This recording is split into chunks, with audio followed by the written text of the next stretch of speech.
So you might recognize by the big Bison logo going on behind me that the Smitty's Bison Sports press conferences have kind of begun for another year here. And Brian, Dobie, we're going to kick things off of our press conference coverage for the year with football. And you guys picking up the big first win in UBC. First win to start the season since 2008. How's that feel?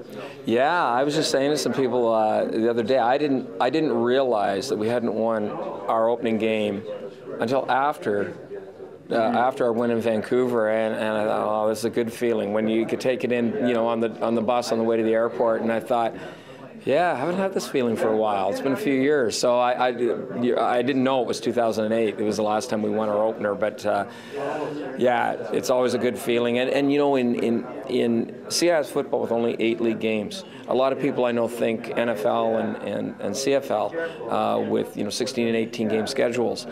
8 games, picture a CFL schedule with 8 games remaining and see how that race is on, right? That's the real race.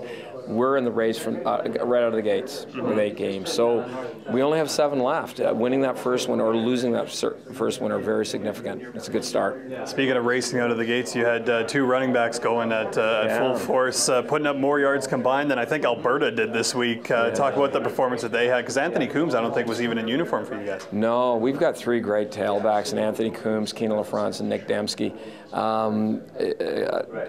Coming out of our exhibition games, Anthony's a little dinged up. First team All-Canadian tailback, so we didn't take him with us on the trip, and to lose your first team All-Canadian is a bit of a hit. But to be honest with you, it almost didn't matter really. You look what Keenan and what Nick did.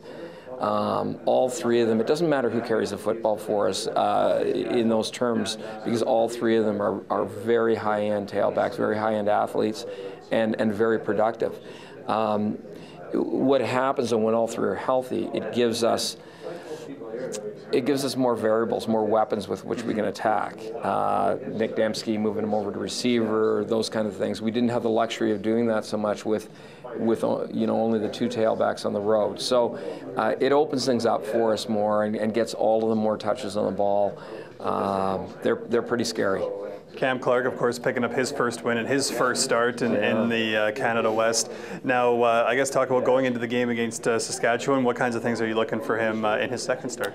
Well, I think it was really important that he managed the game well. I know John Mackey, our quarterback coach, said of Mitchell, our coordinator, and he heard it again from the head coach as well. I've heard it from me. I put my arm around his shoulder, on Saturday morning and said to him again, and just remember, there's 24 guys on both sides of the ball, and not even including our special teams players. There's 40 people on this trip that are here to win this football game. You don't have to win it by yourself. You're one of 40. And you're going to have your great moments, and if you have a bad moment, it's how you react to it. Let's just be calm, let's be methodical in what we do. We need to protect the ball. We need to manage this game. Look at the weapons that you can throw the ball to and hand off to.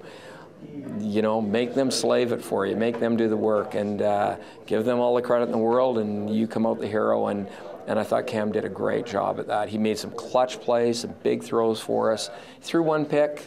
Hey, Billy Green, their Heck Crichton winner at UBC, best player in the nation. He threw a pick too. Exactly. So we won the football game, and Cam did his part necessarily in securing that win for us. Game time on Saturday, September 8th, 1 p.m. at University Stadium. For more information on the Bisons, go to gobisons.ca. For Shaw TV, I'm Mitchell Clinton.